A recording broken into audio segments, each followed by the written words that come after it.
Mahfoud Khalbadj, on vous avait interrompu pour la page réclame, alors on revient justement. Est-ce que c'est l'âge qui détermine, l'âge du joueur bien évidemment, qui détermine le fait qu'il va signer pour 2 ans, 3 ans, ou dès qu'il arrive à 30 ans, il dit non, je préfère une année? Il y a les joueurs, tous les joueurs algériens préfèrent signer une année. Ça, c'est, je ne sais pas, ça c'est une habitude chez eux.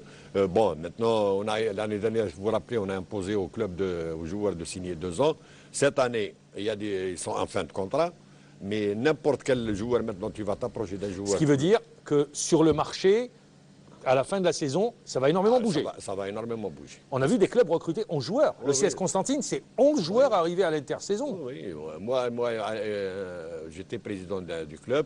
J'ai recruté 17 joueurs. J'étais obligé de recruter 17 joueurs. Parce que Pour un entraîneur, avoir 17 joueurs qui arrivent, je crois que... Comment vous faites? Il y a un paramètre qui fait que les joueurs Nordine, peuvent ne pas 17 changer. joueurs arrivent. Comment vous faites? 17 joueurs, on a gagné. Non, vous les entraînez, mais pour que les résultats soient là. 17 joueurs qui arrivent d'horizons divers. 17 joueurs, on a gagné la Coupe d'Algérie. Mais la Coupe d'Algérie, c'est particulier. Je parle de la régularité dans le championnat. Moi, je pense qu'il faut parler des paramètres qui font que le joueur veut rester, reste ou pas. On est parti sur le bon exemple de la JSK. La JSK, cette année, il y a eu une meilleure chose qui s'est faite par rapport aux autres années. Comme ils ne se sont jamais trompés dans les joueurs à recruter. Par exemple, Boulmdeis, il est excellent aussi ici. Il était remplaçant à Tizi Ouzou. Par exemple, Bouaïcha, il est excellent au MCU. Il était remplaçant à la JSK. Cette année, l'investissement qui a été fait, je pense que c'est Aïdjoudi qui a dû quand même imposer ça. Il faut investir sur celui qu'on a choisi. D'ailleurs, on a parlé du fait que la JSK est qualitativement meilleure que l'année dernière. Il faut reconnaître aussi qu'un investissement sur un très bon joueur comme Ebossé, ce n'est pas rien. Il est meilleur buteur actuellement du championnat. Ils viennent aussi de faire un très très bon choix. Je le connais très très bien puisqu'on a joué l'un contre l'autre, enfin mon équipe contre la sienne, Zabia, qui était au Tihad de Tripoli. Moi j'étais au Ahli. C'était aussi un très bon joueur. Donc si ce genre de joueurs vont jouer, ils ne demanderont jamais à partir. Tandis que j'ai donné l'exemple de la JSK parce que je connais bien les joueurs qui étaient là. Boulmdeis, il était bon. On l'a très bien compris. Il a voulu aller ailleurs. Je veux ajouter une chose concernant la JSK. J'ai l'intime conviction que la réussite de la JSK aujourd'hui est le résultat d'un équilibre au niveau du pouvoir bicéphale qui s'est instauré au niveau du club. Quand vous parlez du pouvoir bicéphale, c'est président Hanachi et l'entraîneur Azdin Aïdjoudi. Qui se neutralisent. C'est-à-dire que trop de pouvoir nuit. Hanachi, au cours des dernières années, représentait le pouvoir absolu. Cette année, il a partagé le pouvoir avec Azdin Aïdjoudi. L'équilibre des pouvoirs fait que la JSK est plus tranquille, les gens travaillent mieux et dans la sérénité. Je pense qu'il est mauvais qu'au niveau d'un club, il y ait un pouvoir absolu. C'est mauvais. Président Mahfoud Khalbadj, la Ligue professionnelle, on va revenir, il n'y a pas beaucoup de buts actuellement. Ouais. C'est vrai que 12 buts inscrits lors de la dernière journée, ça reste peu. On a vu des journées également où il y avait minimum, il y a eu 10 buts, 8 buts. Des fois, les équipes se neutralisent. C'est mauvais ça pour l'exposition de la Ligue professionnelle. Oui, en termes de qualité de jeu, en termes d'attractivité. Quand on ne marque pas, ça veut dire que le spectacle n'y est pas, ça c'est clair. Moi j'ai eu l'occasion de voir des matchs où on n'a pas envie de continuer à regarder un match, ça c'est clair. Et puis... Alors est-ce qu'il y a des actions qui peuvent inciter justement les clubs à avoir une autre philosophie de jeu?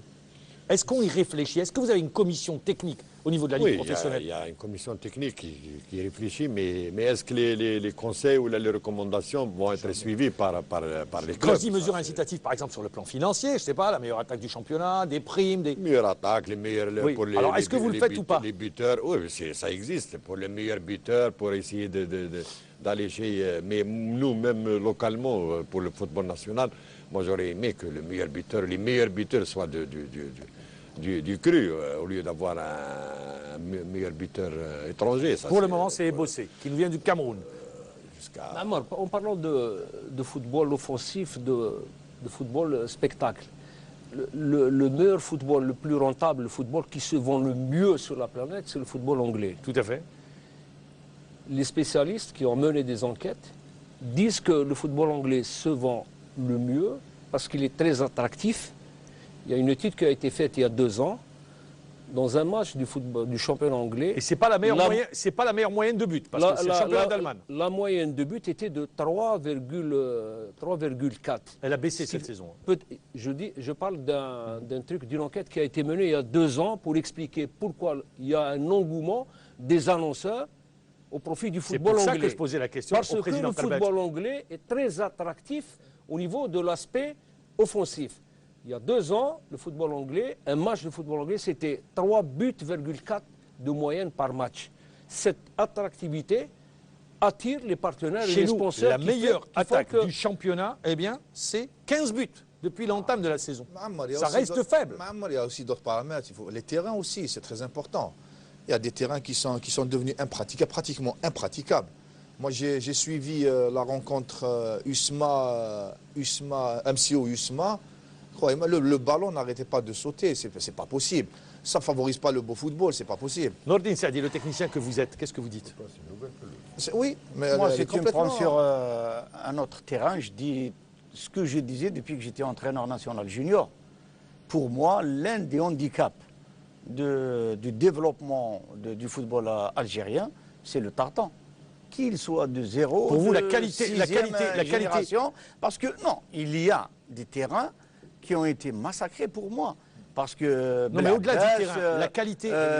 Oran, Béjaïa, franchement, tartonner, si le mot existe, des terrains comme ça, c'est. La qualité, le fait qu'il n'y ait pas beaucoup de buts, reste lié au terrain, selon vous? Ça peut être lié. C'est un des facteurs? Non, ça peut. C'est pas le facteur. C'est pas le facteur. Non, mais ça aurait pu. Un des facteurs. Pourquoi? Le grand facteur, on l'a souvent dit. Il ne faut pas oublier que nous sommes passés par une décennie, malheureusement pour l'Algérie, et heureusement qu'on se soit relevé, qui a empêché l'épanouissement qui se faisait auparavant dans les jeunes. Pendant pratiquement 10 ans, il n'y a pas eu de formation. Il n'y a pas eu de travail au niveau des jeunes. Et on a circulé, on a travaillé avec les gens qui restaient. Yazid Ouahib disait, on l'a vu, le championnat anglais, eh bien, il est très regardé parce qu'il y a des buts, il y a du spectacle, il y a ce combat à la loyale sur le plan physique. C'est ce qu'attendent les spectateurs. Chez nous, vous l'avez dit vous-même, Président, on s'ennuie quelquefois sur comment. Alors, est-ce que je reviens à la charge? Est-ce que vous réfléchissez au niveau de la Ligue professionnelle de football par des mesures incitatives en direction des clubs? Et ça ne peut être que financier. Hein.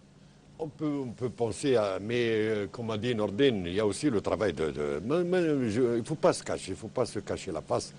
Actuellement, il n'y a pas de grands joueurs qui sortent du lot, qui marquent des buts, je vous dis maintenant, à l'échelle nationale. Je prends le football localement.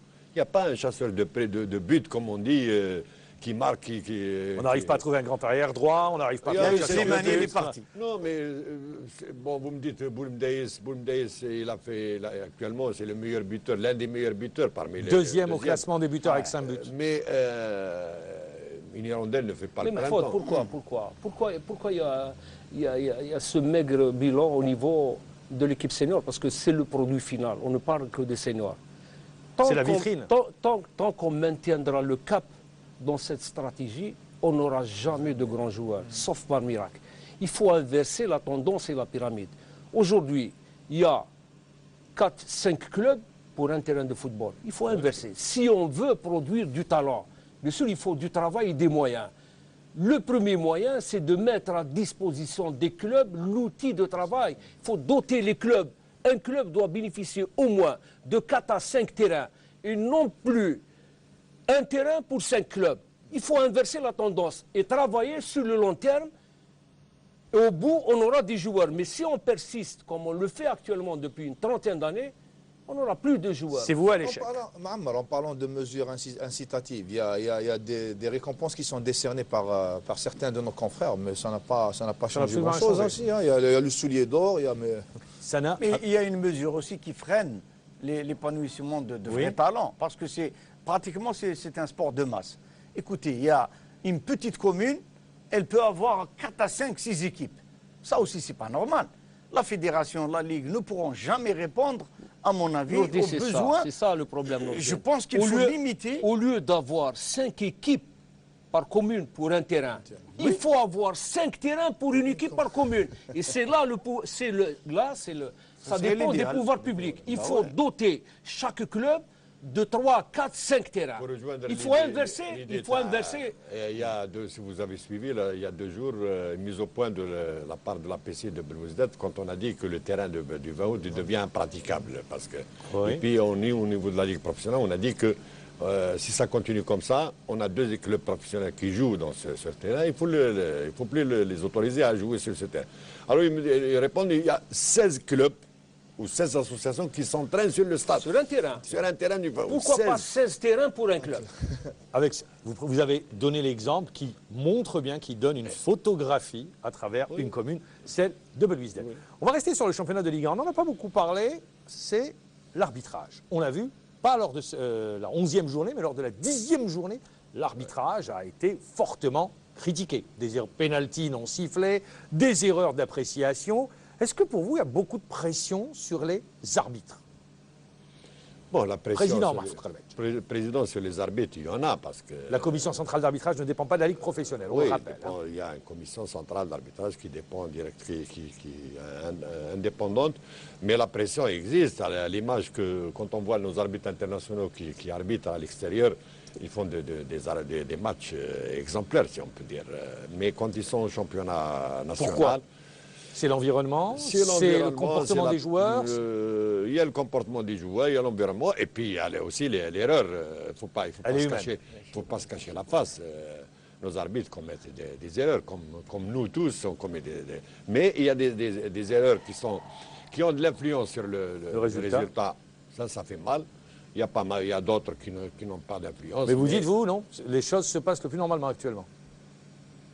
Moi, en tant que président de la Ligue, je vous dis que... Est-ce que vous en discutez? Vous êtes membre du bureau fédéral, avec le président de la commission centrale d'arbitrage. Le président de la commission centrale des arbitres. Il y a des sanctions qui ont été prises à l'encontre des arbitres fautifs, si on peut dire. Au frigo. Suspendus. Bon, c'est pas la peine de faire une publicité, mais il y a des arbitres qui sont sanctionnés. D'accord. Nourdine Saadi, vous qui étiez sur le terrain en début de saison, vous sentez une pression sur les arbitres? Moi, de toute façon, l'arbitrage, ça n'a jamais été mon cheval de bataille. Je pense que je laisse l'arbitre à sa propre conscience et je suis obligé aussi de faire confiance à la commission puisqu'ils sont toujours surveillés. Il y a toujours un contrôleur. Parce que si on rentre dans